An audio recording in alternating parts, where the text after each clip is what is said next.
Assalamualaikum warahmatullahi taala wabarakatuh. Penonton yang rahmati Allah.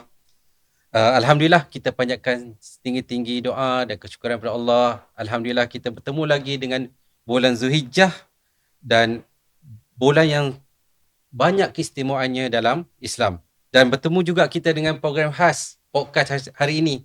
Podcast Zulhijjah. Kalau Ramadan kita sering dikaitkan dengan madrasah tarbiyah, Zulhijjah juga ada madrasah pengorbanan yang mana dalamnya ada Arafah, ada puasa sunat Arafah, ada korban, ada haji dan ada takbir. Ada sejarah agung Nabi Ibrahim dan Nabi Ismail dan Siti Hajar. Okay? Malah Allah sendiri mengangkat kemuliaan 10 hari awal Zulhijjah dengan sumpahnya dalam surah Al-Fajr ayat 1 dan 2. Wal fajri walayalin asr. Demi waktu fajar dan demi 10 malam. Dan majoriti ulama tafsir seperti Ibnu Abbas, Mujahid dan Ibnu Katsir menyebut bahawa 10 malam itu adalah 10 awal Zulhijjah. Dan Nabi SAW bersabda, sebagaimana yang diriwayatkan oleh Abdullah Ibnu Abbas, maksudnya, tiada hari-hari amalan soleh padanya lebih dicintai Allah melainkan 10 hari ini. Jadi hari ini, Alhamdulillah kita cuba mengupas bukan sahaja hukum hakam ibadah haji dan korban, tetapi juga roh dan falsafah pengorbanan di sebalik ibadah di bulan Zulhijjah ini. Dan untuk itu bersama kita, Datuk Seri Utama Diraja Mufti Selangor, Sahibu Samaha, Datuk Setia Dr. Haji Anhar bin Haji Opir. Ahlan wa sahlan Datuk. Dan bikum. Okey Datuk. Jadi untuk program podcast Zulhijjah kita ni ada banyak soalan kami.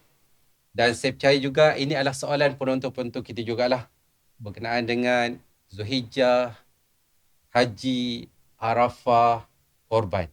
Dan soalan-soalan ini insyaAllah relate dengan persoalan-persoalan asas. Dan soalan-soalan ini memang sering kali viral dan sering kali diperbincangkan.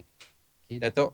Jadi kita mulakan dengan soalan pertama Datuk. Mungkin kita mulakan dengan 10 malam terakhir Ramadan yang kita kata itu 10 malam yang banyak kelebihannya.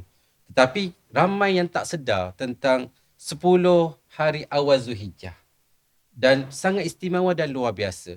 Boleh Datuk kongsikan dengan kami semua tentang 10 hari awal ini Datuk.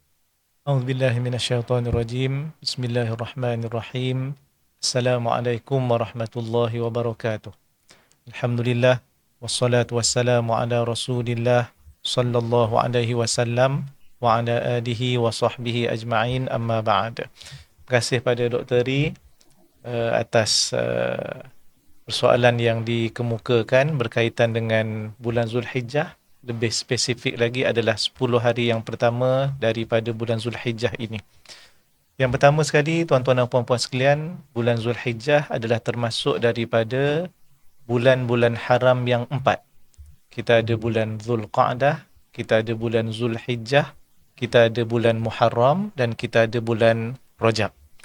Adapun berkaitan dengan bulan Zulhijjah ini, betul sebagaimana Dr. Ri sebut, ia ada beberapa hari yang sangat istimewa dan juga sangat penting untuk kita faham dan juga untuk kita hayati.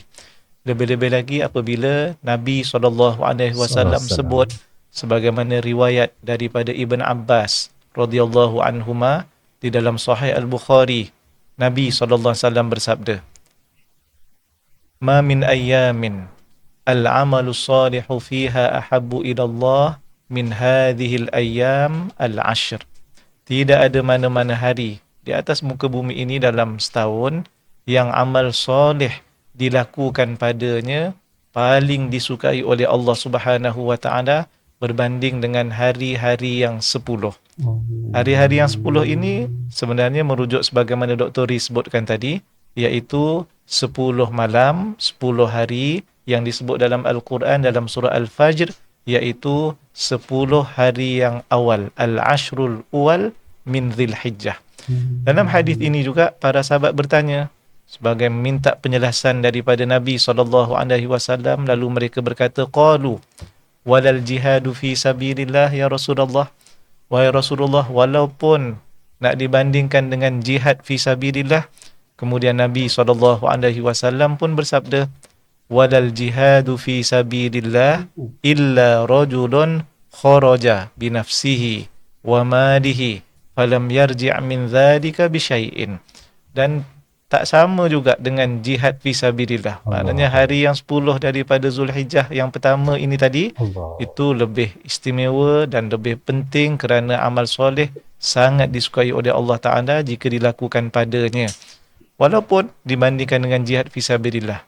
Cuma Nabi kata di hujung hadis itu, kecuali. Kalau jihad fi sabilillah ada kecuali. Yang ini mungkin difahami daripadanya bahawa itu tidak boleh ditandingi.